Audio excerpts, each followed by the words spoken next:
방제, 토양시료 채취. 토양의 표층을 1cm 정도 걷어내어 이물질을 제거한다. 노는 18cm, 밭은 15cm 깊이로 V자, 홈을 파서 흙을 제거한다. 삽으로 V자, 홈의 옆면 5에서 7cm 두께의 흙을 채취한다. 한 농경지당 10A당 5지점 이상의 흙을 채취한다. 그늘진 곳에서 비닐을 펴고 3일에서 4일 건조시킨다. 풍건 시료는 잘게 부수고 혼합하여 2mm 채로 쳐서 500g 정도를 채취한다. 시료량이 많을 때는 원추 4분법으로 등분하여 채취한다. 시료 봉토에 의뢰인 인적사항, 의뢰 내용, 분석 목적 등을 기록한다. pH, Potential of Hydrogen Ion.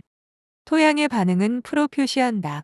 F는 순수한 물 1리터에 녹아있는 수소이온 H+의 역수의 대수, log. F는 1에서 14의 수치로 표시되며 F7이 중성이고 그 이하를 산성, 그 이상을 알칼리성. 산성, 용액 속에 있는 수소이온 H+의 농도가 수산이온 O-의 농도보다 높을 때. 알칼리성, 위와 반대로 O의 농도가 더 높을 때 순수한 물은 중성으로 H+의 농도와 O의 농도가 같다. 우리나라 토양의 F, 평균은 논토양 5.5, 최근 적정 범위를 F6.0에서 6.5에서 5.5에서 6.5로 조정, 밭토양 5.7이다. 산성 토양에서 작물의 생육이 나쁜 이유. 수소이온, H+의 해작용. 알루미늄이온, L+3과 망간이온, Mn+2의 해작용. 필수 원소의 결핍. 토양 구조의 악화.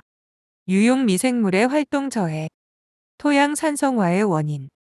무기산, HNO3, H3PO4, H2SO4 등의 해리로 H+2 발생. 코2가 물에 용해되어 H2코3가 되고 다시 해리되어 H+을 방출. 유기물이 분해될 때 생기는 유기산, 치3코 등 이 해리되어 H+을 방출. 식물의 뿌리에서 양분을 흡수하기 위해 H+를 내놓는다. 산성비료, 인분 등의 연용으로 토양이 산성화한다. 염기가 용탈되거나 유실되어 산성화된다. 산성 토양과 작물의 저항성. 가장 강한 작물, 벼, 귀리. 강한 작물, 밀, 조, 옥수수, 메밀, 고구마, 감자, 토란, 수박.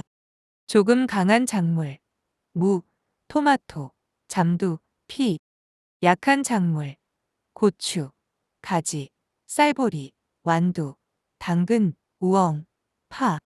가장 약한 작물, 보리, 시금치, 상추, 자운형, 콩, 팥, 양파. 산성 토양의 계량. 석회물질의 시용에 의한 토양 반응의 교정. 석회 소요량 검정 방법. 완충곡선법, 완충용액법, 치환산도법, 가수산도법. 유기물 시용에 의한 토양의 이화학적 성질 개선. 근류균 첨가. 콩과 식물과 공생하면서 공중 유리 질소를 고정. 종토 접종. 근류균을 순수 배양하여 종자와 섞거나 모래나 부식토와 섞어 토양에 뿌려주는 방법. 토양의 완충능. 산 또는 알칼리의 첨가에 의한 F의 변화를 억제하는 토양의 작용. 양이온 치환 용량이 큰 토양일수록 유기물이나 점토의 함량이 많을수록 크다. 전기전도도. 토양의 염류 농도를 알기 위해 토양 용액의 전기전도도를 측정. 염류 이온의 농도가 높으면 전기전도도가 비례하여 높아지는 원리. 1세제곱센티미터의 공간에서 발생하는 전기저항의 역수, 단위는 DSM으로 표시. 토양 필수 원소의 기준. 그 원소가 결핍되면 완전한 생육을 완성할 수 없는 것. 다른 원소에 의해서 대용될 수 없는 것. 그 원소의 작용은 다른 원소와의 단순한 상호작용의 효과에 기인하지 않는 것. 토양 필수 원소 16종. 다량 원소 9종. 작물 생육 기간 중 대량으로 필요한 원소 탄소, 수소, 산소, 질소, 황, 칼륨, 인, 칼슘, 마그네슘. 미량 원소 7종. 작물 생육 기간 중 소량 또는 극미량만 공급되어도 정상 생육이 가능한 원소 철, 망간, 아연, 구리, 몰리브덴, 붕소, 염소, 무기성분의 흡수 및 분포. 생육 초기에는 질소의 흡수량이 가장 많으나 곧 이어 칼륨의 흡수량이 더 많아진다. 전생육기의 흡수 총량은 칼륨, 칼슘, 질소, 인산, 마그네슘의 순이다. 인산과 마그네슘의 흡수량은 서서히 증가한다. 질소, 인산, 마그네슘은 체내에 비교적 골고루 분포한다. 칼륨은 엽병과 졸기, 과실에 많이 분포한다. 칼슘은 하위엽에는 많으나 소화기 되는 과실 등에는 함유 농도가 낮다. 무기성분의 결핍증과 과잉증. 질소. 질소는 질산태와 암모니아태 형태로 식물에 흡수. 잎. 결핍되면 소형화되고 엽색이 연화 및 황화. 과잉 시 잎색이 진해지고 결구에 지장. 과실. 부족하면 줄기의 신장 억제와 착화수가 감소하고 결실률 저하, 과다 시 착색이 지연되고 과번무 상태가 되어 생리장애. 질소를 과용하면 세포벽이 연화되므로 가뭄, 저온, 병 해충에 대한 저항성이 약해진다. 인산. 인산은 인산이온의 형태로 식물에 흡수. 잎. 결핍되면 말리고 녹록색화되며 갈색 반점이 생기고 고사. 뿌리. 결핍하면 뿌리의 생육이 정지하는 등 뿌리 채소의 비대장애. 인산을 과용하면 토양 중의 철이나 알루미늄과 결합하여 황화 현상. 칼륨. 양이온의 형태로 이용되며 광합성량 촉진, 기공의 개폐, 세포 내의 수분 공급 등에 관여하는 등 여러 생화학적 기능에 중요한 역할. 잎, 노엽부터 증상이 나타나며 결핍되면 잎의 끝이나 둘레가 황화하고 갈색으로 변한다.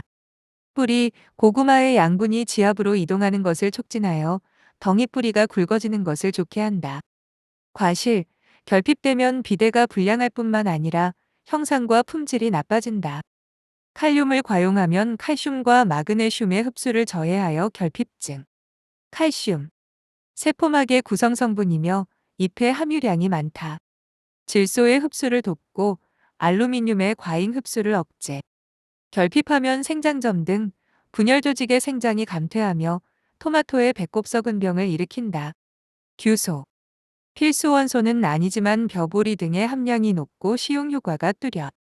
화곡류 중 특히 벼는 규산을 많이 흡수하는데 규산은 표피 조직의 세포막에 침전하여 조직의 규질화를 이루어 병균, 도열병 등의 침입 방지. 줄기를 튼튼하게 하여 병충해와 바람에 대한 도복 저항성이 커짐. 마그네슘. 결핍하면 늙은 잎에서 황백화 현상. 칼륨. 망간 등과 기량작용. 지온이 낮아 인산의 흡수가 불량해지며 마그네슘의 흡수도 영향받는다. 붕소. 광범위하게 결핍 증상이 나타나는 원소. 결핍하면 코르크화 등 전반적으로 조직이 거칠고 단단해진다. 무, 배추 등 십자화과 채소에서 많이 발생. 토양의 구성. 토양 3상. 무기물과 유기물의 고상. 토양 공기의 기상. 토양 수분의 액상. 작물 생육에 적합한 토양 3상의 구성비. 고상 50%, 액상 25%, 기상 25%. 토성. 토성. 토양 무기물 입자의 입경 조성에 의한 토양의 분류. 모래, 조사, 세사, 미사, 실트 및 점토의 함량비로 분류. 토양 입자의 분류. 국제토양학회법. 자갈 2.0mm 이상. 조사. 거친 모래 2.0에서 0.2mm. 세사. 가는 모래 0.2에서 0.02mm. 미사. 고운 모래 0.02에서 0.002mm. 점토 0.002mm 이하. 진흙의 함량에 따른 분류 및 촉감에 의한 판단. 사토, 모래땅. 진흙 함량 12.5% 이하 거의 모래뿐인 것 같은 촉감. 사양토, 모래참 땅. 진흙 함량 12.5에서 25.0% 대부분 모래인 것 같은 촉감. 양토, 참땅. 진흙 함량 25.0에서 37.5% 반 정도가 모래인 것 같은 촉감. 식양토, 질참 땅. 진흙 함량 37.5에서 50.0% 약간의 모래가 있는 것 같은 촉감. 식토, 질땅. 진흙 함량 50.0% 이상 진흙으로만 된 것과 같은 촉감. 토양 구조. 토양 입자의 집단화 또는 결합 배열의 상태를 표시하는 것. 단입구조, 호찰구조, 토양입자가 독립적으로 존재하는 것으로 대공극이 많고 소공극이 적으며 수분이나 비료의 보유력은 작다. 모래, 미사 등. 입단구조, 떼알구조, 토양의 여러 입자가 모여 단체를 만들고 이 단체가 다시 모여 입단을 만든 구조로서 공기가 잘 통하고 물을 알맞게 지닌다. 입단 구조는 입체적인 배열 상태를 이루고 있어 토양수의 이동 보유 및 공기 유통에 필요한 공급을 가지게 된다. 토양의 입단 조성, 점토, 유기물, 석회 등 입단 구조를 형성하는 인자를 첨가, 자운형, 헤어리 배치, 알팔파 등 콩과 녹비작물 재배, 토양 피복, 윤작 등 작부체계 개선, 아크릴 소일, 크릴륨 등 인공 토양 계량제 첨가, 토양의 입단 파괴, 지나친 경운이나 물이 많은 토양을 경운하면 오히려 입단 구조가 파괴, 기상에 의한 입단의 팽창 및 수축의 반복, 비와 바람 등의 기상 환경, 토양의 입단 구조를 파괴하는 나트륨이온, 나플러스의 첨가, 토층, 작토, 지표면을 이루는 토양으로 심토에 경운된 부분, 유기물이 풍부하여 토양 미생물이 많고 식물 양수분의 공급원, 심토, 풍화작용은 불충분하고 유기물을 함유하지 않으나 식생에는 큰 영향. 심토는 심경과 유기물을 시용하여 작토층으로 만들어 주어야 한다. 비료의 분류, 함유 성분에 따른 분류, 질소질비료 황산암모늄, 요소 등, 인산질비료 과석, 용성인비, 중과석 등, 칼륨질비료 황산칼륨, 염화칼륨, 초목회 등, 석회질비료 생석회, 소석회 등, 미량 원소비료 망간, 붕소 등, 복합비료 시판용 복합비료, 산림용, 연초용 복비 등, 반응에 따른 분류, 화학적 산성비료 과인산석회, 중과인산석회, 중과석 등, 화학적 중성비료 황산암모늄, 질산칼륨, 질산암모늄, 황산칼륨, 요소, 화학적 염기성 비료 석회질소, 용성인비, 암모니아 수비료 등, 생리적 산성비료 황산암모늄, 염화암모늄, 황산칼륨, 염화칼륨 등, 생리적 중성비료 질산암모늄, 질산칼륨, 요소 등,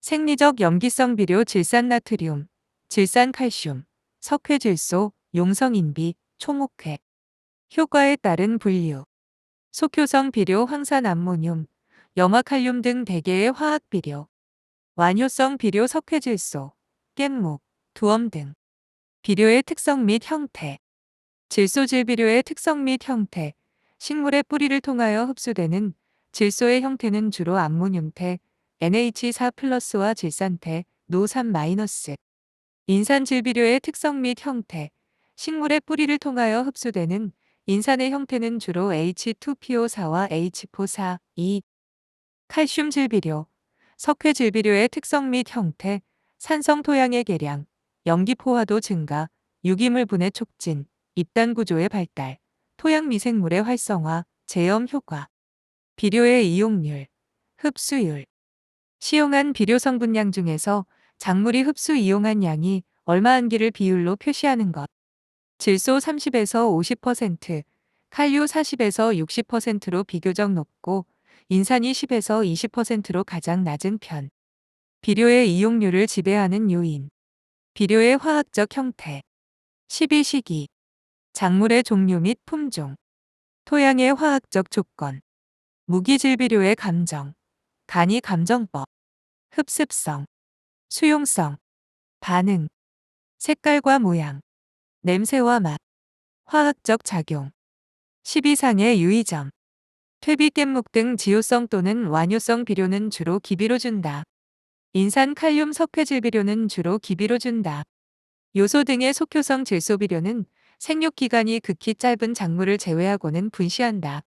생육기간이 길고 시비량이 많은 경우에는 질소의 기비량을 줄이고 추비량을 많게 하며 추비 횟수를 늘린다. 엽채류와 같이 잎을 수확하는 채소는 질소 질비료를 늦게까지 추비로 주어도 좋다. 화학 비료는 일부는 기비로 나머지는 추비로 준다. 사질토, 누수답, 온난지 등에서는 비료가 유실되기 쉬우므로 추비량과 추비 횟수를 늘린다. 작물의 종류별 시비. 종자 수확. 생식생장기에 인산과 칼륨을 많이 준다. 과실수확, 결실기에 인산과 칼륨을 많이 준다. 잎수확, 속효성 비료가 알맞고 질소를 많이 준다. 뿌리나 지하경 수확, 양분의 저장이 시작될 때부터는 칼륨을 많이 준다. 옆면 시비, 옆면 살포. 비료를 용액의 상태로 잎에 뿌려주는 것. 작물은 뿌리뿐만 아니라 잎에서도 비료 성분을 흡수할 수 있다. 옆면 시비에 이용되는 무기염류, 철, 아연, 망간, 칼슘, 마그네슘 등 각종 미량원소와 질소질 비료 중 요소. 옆면 흡수가 뿌리로부터의 흡수와 다른 점, 요소가 분해되지 않고 그대로 잎에서 흡수. 옆면 시비의 효과적 이용. 급속한 영양 회복, 동상해, 풍수해, 병충해 등이 심한 때. 뿌리의 흡수력 저하, 토양 시비보다 옆면 시비가 효과적. 토양 시비가 곤란한 경우 과수원의 초생 재배 시 옆면 시비가 효과적. 미량 요소의 공급, 과수, 채소, 추락답의 벼 등의 미량 요소를 옆면 시비. 영양분의 증가, 수확 직전의 요소를 옆면 시비하면 작물체 내의 양분 증대. 노력 절약, 비료를 농약과 혼합해서 살포. 요소의 옆면 시비. 피해가 나타나지 않는 한도 내에서는 살포액의 농도가 높을수록 흡수가 빠르다. 노지작물 0.5에서 2%, 과수 0.5에서 1%, 딸기, 토마토 0.5% 이하, 오이, 수박 1% 이하, 무, 양배추 2% 이하이면 안전하다. 살포액은 보통 약산성의 상태에서 가장 잘 흡수된다. 살포액이 잎에 잘 부착되도록 전차액을 사용하기도 한다. 보르도액 등의 농약과 혼용하여 사용하기도 한다. 잎에 이면, 뒷면은 살포액에 부착이 좋고 기공수가 많기 때문에 표면보다 흡수가 잘 된다. 또한 살포액은 오후에 살포하는 것이 좋다. 퇴비화. 유기물이 미생물에 의하여 분해되어 안정화되는 과정으로 유기물은 미생물에 의해 완전히 분해되면 이산화탄소, 물 및 무기물로 전환된다. 퇴비화의 조건. CN율 20에서 30, pH F 6.5에서 8.0. 통기성, 호기성 미생물의 활성 유지. 수분 함량 60에서 70%. 온도 섭씨 45도에서 65도. 퇴비 원료로 사용 가능한 원료. 농림부산물류, 수산부산물, 인축의 분뇨 등 동물의 분뇨, 음식물류 폐기물, 동식물성 잔재물, 미생물, 광물질. 퇴비화의 이점. 재료 중 휘산되기 쉬운 질소 성분은 퇴비화 과정 중에 미생물에 의한 고정으로 유실을 최소화할 수 있다. 토양생물에 독성을 미칠 수 있는 유기물을 사용 가능하게 하고 질소기화 등을 일으키는 거친 재료 등을 곧바로 사용할 수 있게 한다. 토양이 요구하는 미량원소 등을 분배하여 양분 불균형을 피할 수 있다. 황화합물이나 질소화합물의 분해 시 발생하는 악취를 없앨 수 있다. 재료의 부피를 줄여주고 보관성 및 취급성을 좋게 한다. 고온, 섭씨 60도에 의해 유해병원균과 잡초종자를 근절시킬 수 있다. 퇴비의 시용 효과. 토양 내 부식 함량 증가 효과. 유기물의 양분 공급 효과. 토양 물리성 개선 효과. 토양 생물성 개선 효과. 퇴비 부숙도 검사 방법. 관능적 방법. 화학적 방법. 생물학적 방법. 퇴비의 관능 검사 방법. 형태에 의한 판정. 완전히 부숙되면 잘 부스러지고 원재료를 구분하기 어렵게 된다. 색에 의한 방법. 공기와 접촉되면 검은색으로 변한다. 냄새에 의한 방법. 퇴비 고유의 향긋한 냄새가 나며 가축의 분뇨도 악취가 거의 없어진다. 촉감법. 입자가 잘 부서지고 부드럽다. 퇴비화 과정. 1단계. 발열, 온도 상승. 섭씨 60도에서 70도, 프 상승. 중온성 세균 활동 왕성. 2단계. 가멸, 온도 감소. 섭씨 25도에서 45도, 유기물 분해 완료 단계. 고온성 세균 관여, CN율이 낮아짐. 3단계. 숙성, 온도 감소. 무기물과 부식산 및 항생물질로 구성. 중온성 세균 다시 관여.